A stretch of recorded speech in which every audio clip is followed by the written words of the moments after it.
Juro por Dios y sobre los santos evangelios cumplir y hacer cumplir las leyes fundamentales del reino y guardar lealtad a los principios que informan el movimiento nacional. Manifestamos a la nación española que queda proclamado rey de España don Juan Carlos de Borbón y Borbón, que reinará con el nombre de Juan Carlos I. Comienza la transición a la democracia, un cambio encabezado por el rey Juan Carlos y dirigido por hombres de su confianza como el presidente de las Cortes y del Consejo del Reino, Torcuato Fernández Miranda, y por el secretario general del movimiento, Adolfo Suárez. Las jóvenes generaciones no han vivido la guerra civil y la sociedad prefiere olvidar las discordias del pasado. Se inicia un periodo de apertura en el que los españoles salen a la calle para pedir la palabra. Por su parte, los partidos políticos reaparecen y se muestran firmes en llevar al país de forma no traumática hacia las libertades. Cualquier decisión es el resultado de un difícil equilibrio entre la presión de los partidarios de continuar con la dictadura y la fuerza de aquellos que optan por una línea de reforma o ruptura política.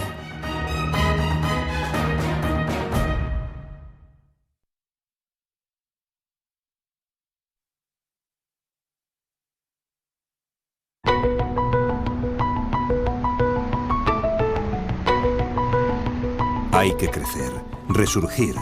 La España que sufrimos fue una historia mal contada, no su verdad hasta el fin. El rey, tras una dura pugna entre bastidores, fuerza la dimisión de Carlos Arias Navarro, opuesto a los planes de reforma democrática que alienta el monarca. Arias, jefe del último gobierno de Franco, ha quedado al frente del Ejecutivo tras la proclamación de Juan Carlos I.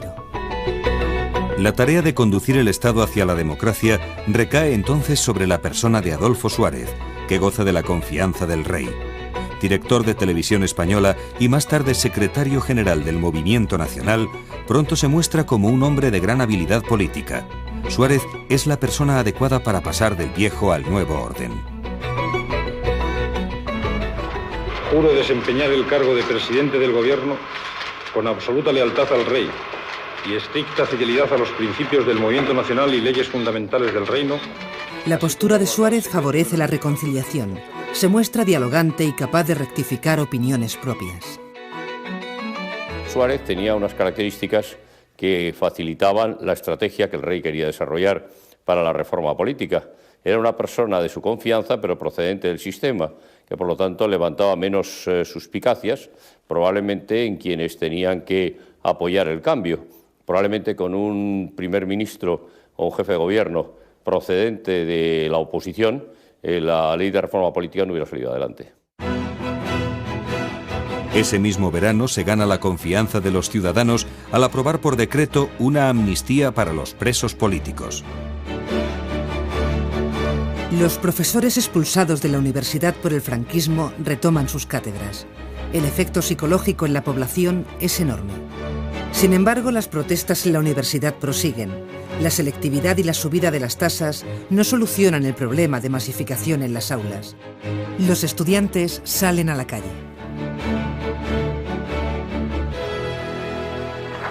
Los cantautores del momento, muchos de ellos cercanos al Partido Comunista, actúan para los estudiantes. Ambos grupos se convierten en un referente antifranquista.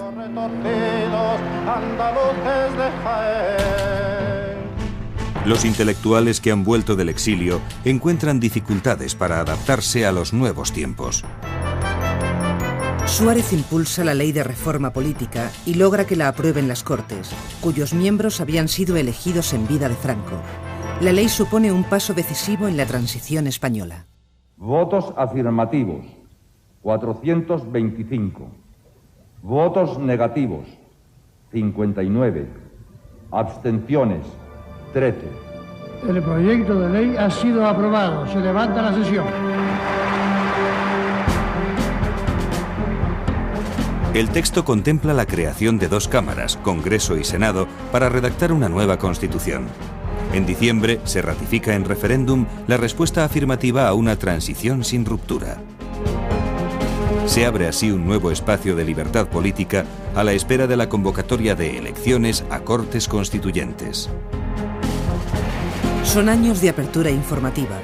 Los nuevos aires democráticos introducen novedades en la prensa diaria. Nacen El País y Diario 16, publicaciones que se alzan como símbolos de la defensa de las libertades. La radio vive uno de sus mejores momentos. Se pasa de una radio centralizada a una radio plural. Su función informativa se revaloriza al comenzar programas de debate y tertulias. La radio y la prensa independientes se vuelcan en el seguimiento de la actualidad, que registra hechos violentos por parte de los extremismos de signo opuesto. Frente a ETA y Grapo, la ultraderecha protagoniza episodios como el asesinato de 5 personas en un despacho de abogados laboralistas próximos al PC en la madrileña calle de Atocha. Las más de 100.000 personas que asisten a su entierro dan fe del repudio a la violencia por parte de la sociedad española. Hay una dimensión que se ha olvidado y es la movilización popular. Incluso cuando se estaba negociando en los despachos de los diferentes sitios, había gente en la calle pidiendo cambios. Yo creo que fue esta movilización política social que estableció los parámetros del cambio.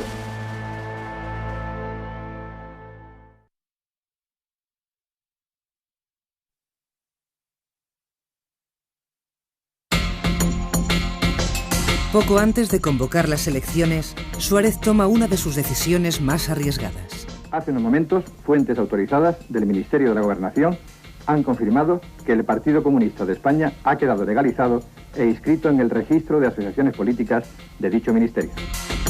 Con ello, el proceso electoral queda legitimado.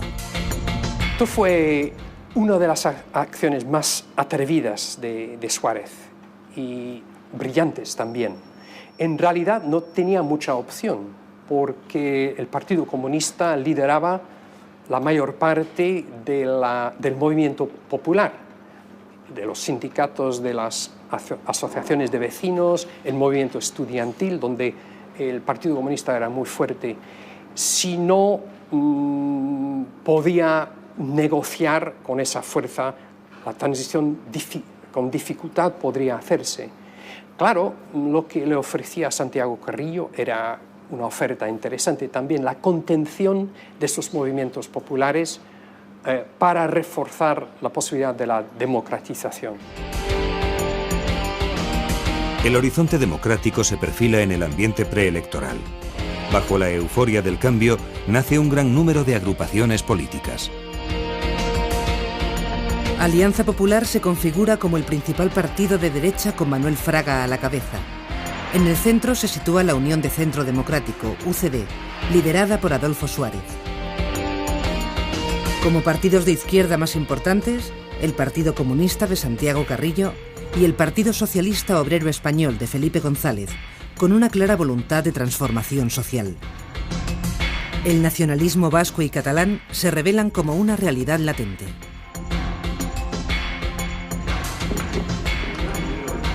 Después de 41 años sin elecciones libres, los mayores de edad acuden a las urnas a elegir las Cortes Constituyentes.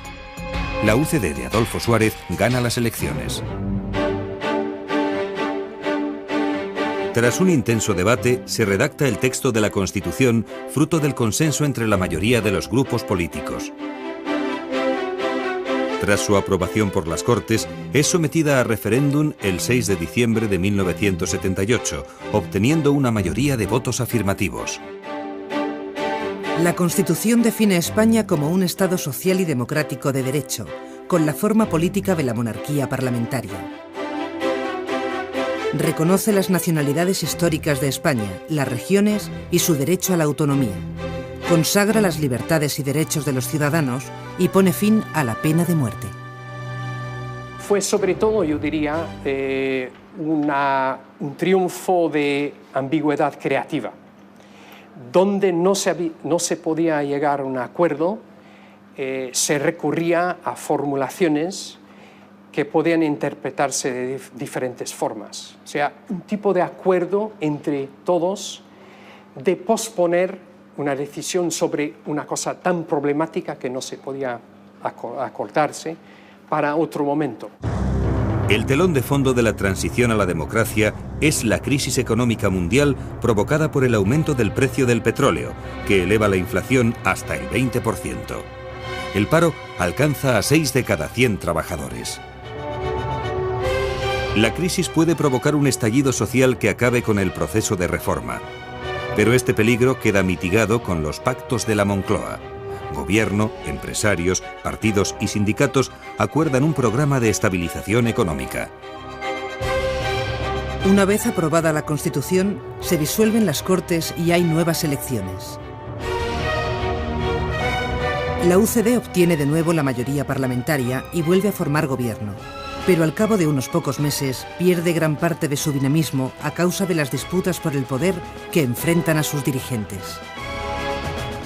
He llegado al convencimiento de que hoy, y en las actuales circunstancias, mi marcha es más beneficiosa para España que mi permanencia en la presidencia. La dimisión del presidente, acorralado por las luchas internas de su partido, sorprende a los españoles mientras cenan delante del televisor. El hombre propuesto para sustituirle es Leopoldo Calvo Sotelo. Durante la votación de su investidura, el teniente coronel de la Guardia Civil, Antonio Tejero, al frente de un grupo de guardias civiles, asalta el Congreso de los Diputados. ¡Quieto todo el mundo!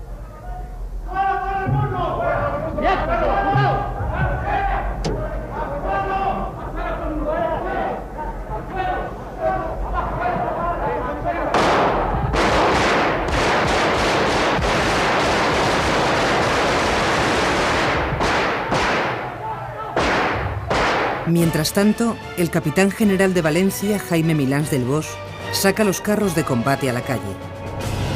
El intento de golpe de Estado es el fruto del malestar de una parte del ejército que no acepta la evolución democrática del país.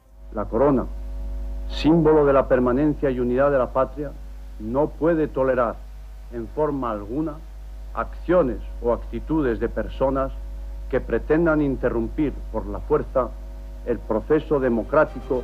La rápida intervención del rey en contra del golpe supone el fracaso de los militares golpistas. Millones de personas se manifiestan en las calles a favor de la libertad. ¡Libertad! ¡Libertad!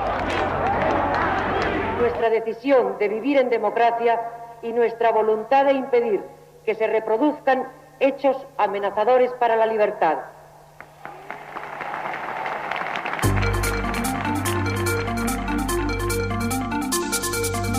Ese mismo año, España recupera el Guernica, cedido por Picasso a Nueva York años antes, y se aprueba la ley del divorcio, tan esperada por los españoles. A finales de año se da otro paso hacia la integración del país en su entorno internacional con la adhesión a la Organización del Tratado del Atlántico Norte, la OTAN. España está preparada para afrontar un cambio de gobierno que traerá consigo la modernización de todas las instituciones.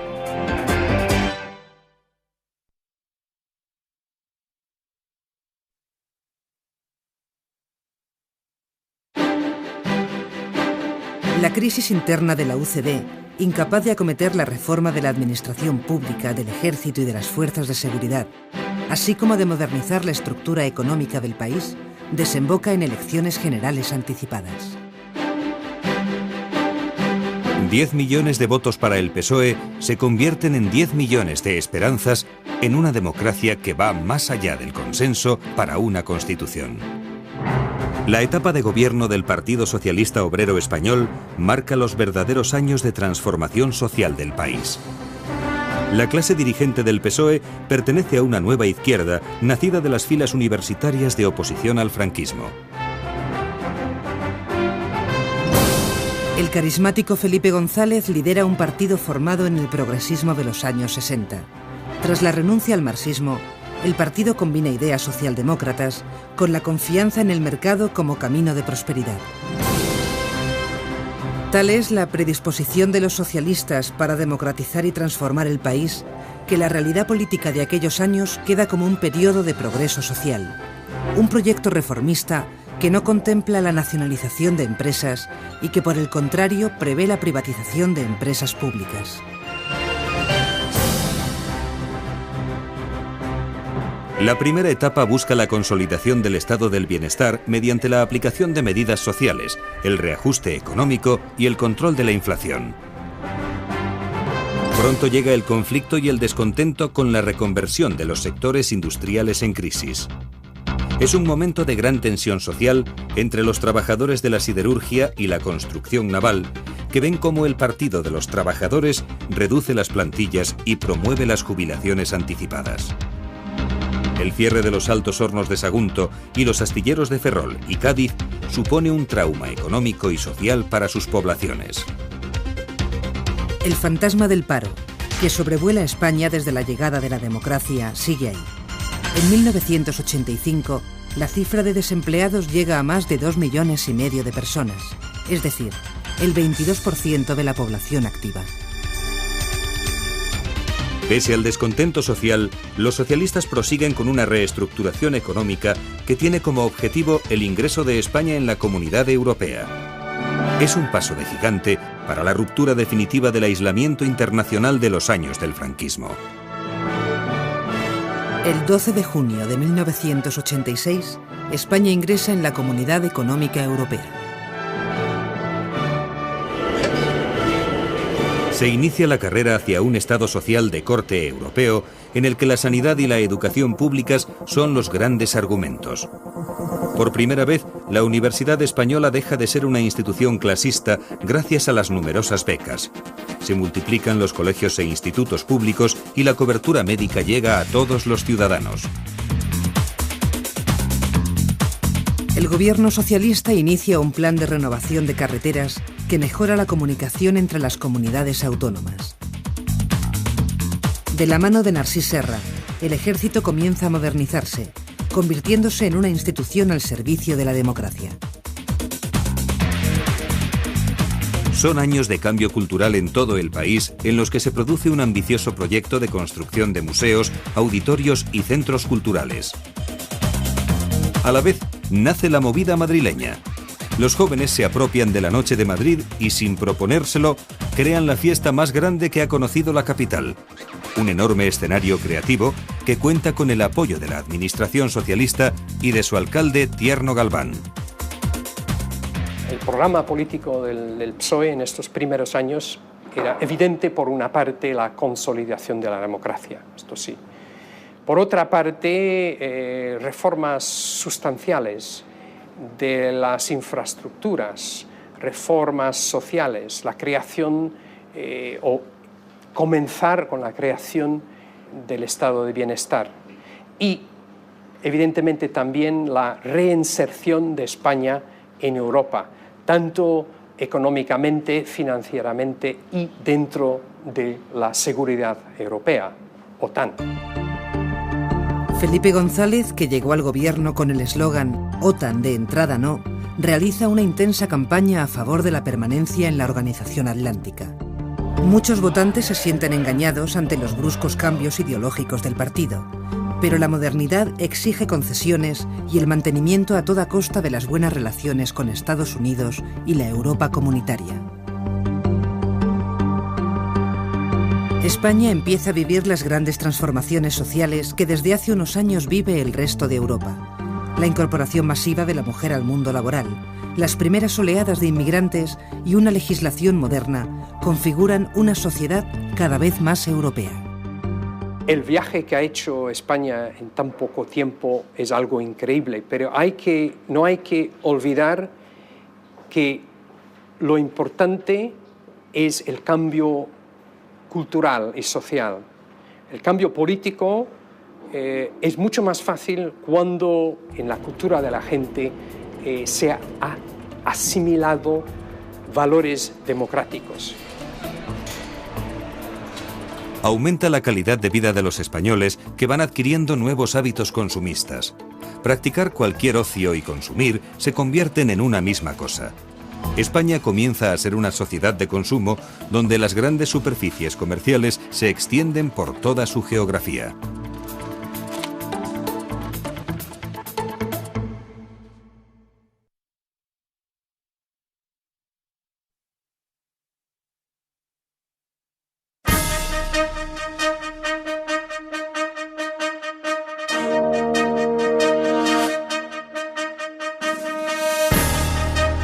En 1992, España confirma su transformación a través de dos espectaculares celebraciones, los Juegos Olímpicos de Barcelona y la Exposición Universal de Sevilla.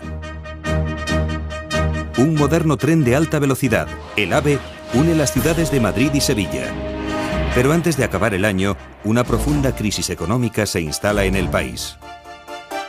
Las listas de desempleados superan la cifra de los 3 millones. La peseta se devalúa 3 veces y los casos de corrupción se multiplican. Los medios de comunicación empiezan a destapar escándalos que acabarán con el gobierno. Todo ello desata en el PSOE el enfrentamiento entre los renovadores, partidarios de una política económica liberal, y quienes se oponen a ella, los guerristas, seguidores de Alfonso Guerra, vicesecretario del partido. 14 años de un gobierno único hacía que las nuevas generaciones, que mis hijos, no tuvieran la sensación de que estaban viviendo con un gobierno socialista, sino en un régimen. Cuando uno nace ya, y cuando uno nace o empieza a tener cierto sentido común, resulta que ya gobierna Felipe González, va a la facultad, hace su carrera y sigue gobernando. Yo creo que es muy lógico que un universitario, la gente joven, tenga también el mismo deseo de cambio que se había producido en 1982. Es decir, me parece que se había excedido el tiempo lógico para un gobierno. Y entonces yo creo que había la misma necesidad de un cambio, de otra vez de un cambio, y dar una oportunidad. Eso añadido al desgaste, a los errores, y luego algo que yo no quisiera decir, que es que hubo una campaña mediática alentada y en complicidad con la oposición política extraordinariamente dura. El Partido Popular gana votos denunciando la corrupción política en el entorno del PSOE y la guerra sucia contra ETA durante su gobierno. Estos, a su vez, tratan de atemorizar al país con la idea de que un gobierno de derechas acabará con el estado del bienestar.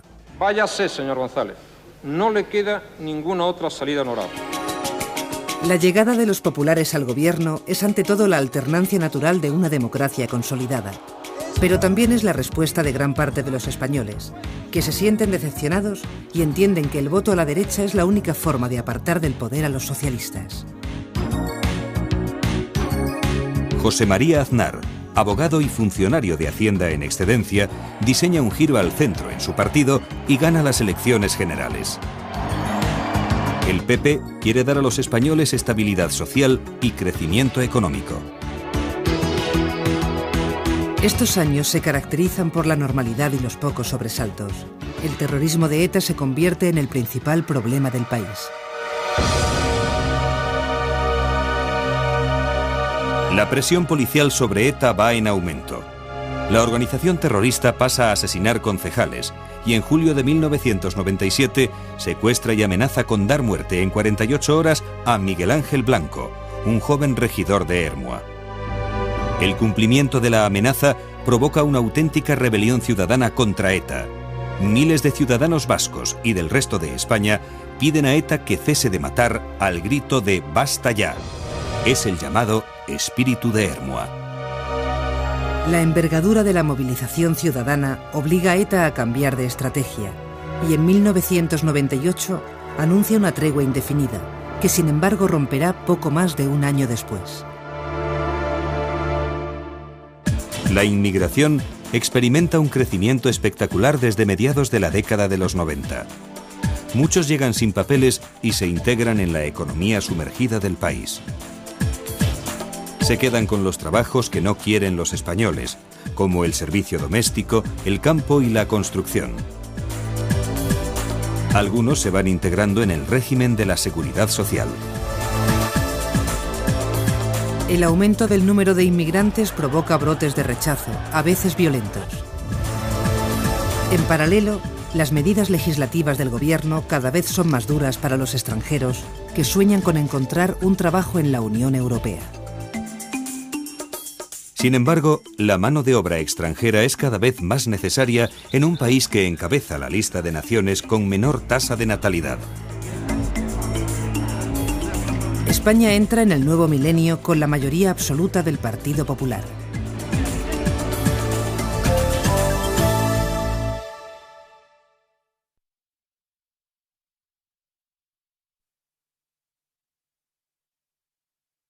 ¡Hemos ganado las elecciones!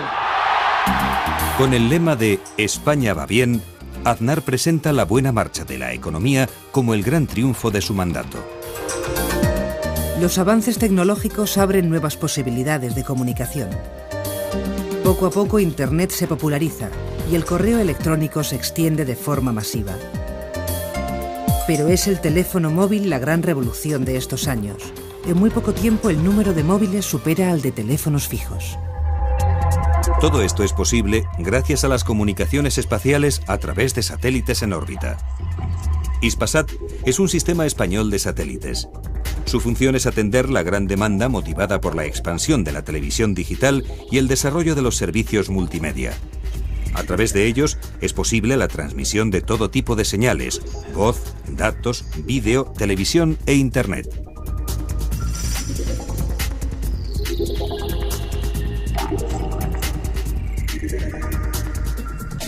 Hispasat es hoy el operador de referencia en los mercados de habla hispana y portuguesa.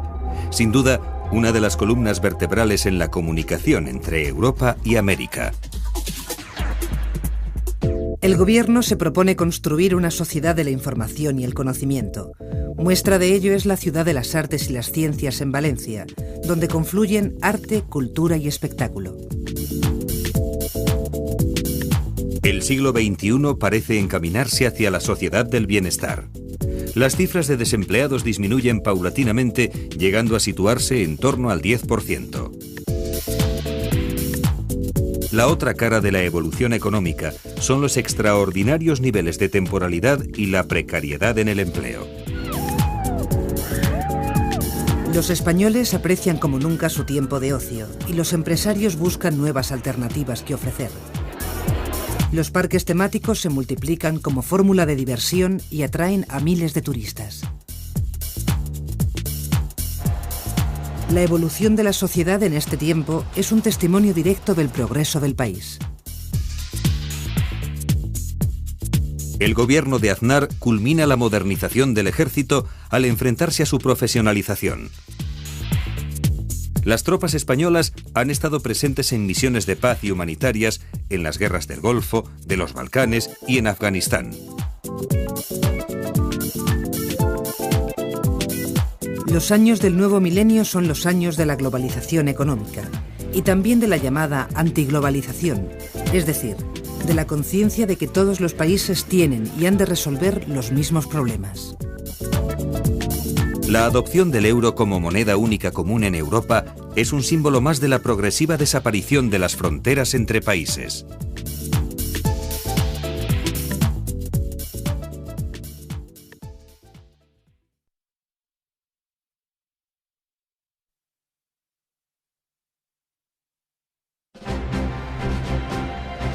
En algo más de 25 años, España se ha convertido en un país democrático y plenamente integrado en Europa. En ese mismo periodo de tiempo, el español se asienta como el tercer idioma más hablado del mundo. Un país que se ha subido al tren del primer mundo y que participa en la contradictoria carrera del progreso, el respeto al medio ambiente y la ayuda al tercer mundo. España es una tierra con una intensa historia. Por la antigua Iberia comercian los fenicios y griegos. Los romanos construyen carreteras, puentes y acueductos, y traen consigo una civilización urbana de la que hemos heredado su lengua y sus leyes. El cristianismo se expande a la vez que los hispanorromanos mezclan su sangre con los visigodos. Del lejano oriente llegan la ciencia y la sabiduría árabes. Reinos islámicos y cristianos se disputan la península. Finalmente, el Islam es derrotado. La unión de los estados cristianos bajo los reyes católicos convierte a España en una potencia europea y, tras la colonización de América, en un imperio mundial. Dos dinastías dirigen los destinos del país. Bajo los Austrias llega la edad de oro de la cultura española. a la vez que la monarquía hispánica conoce la culminación y el declive de su hegemonía en Europa. Con los Borbones se inicia la Ilustración del siglo XVIII y el racionalismo se impone. El fracaso de la invasión napoleónica da paso a un lento proceso de implantación del Estado liberal amenazado por las guerras carlistas. Al mismo tiempo, una tras otra las colonias se independizan. La monarquía borbónica es desplazada por la Segunda República, a la que pone término una cruenta guerra civil. Tras la contienda, el general Franco instaura una dictadura que acaba 40 años más tarde, dando paso al periodo más largo de democracia que ha conocido el país. Así se ha construido España. Un conjunto de pueblos que aportan su cultura y sus costumbres. Un mosaico de creencias, de pensamientos contrarios, de civilizaciones distintas. Todos ellos son los protagonistas de un apasionante pasado. Ahora corresponde a las nuevas generaciones edificar el presente y responder a los desafíos del futuro, escribiendo nuestra historia en paz y libertad.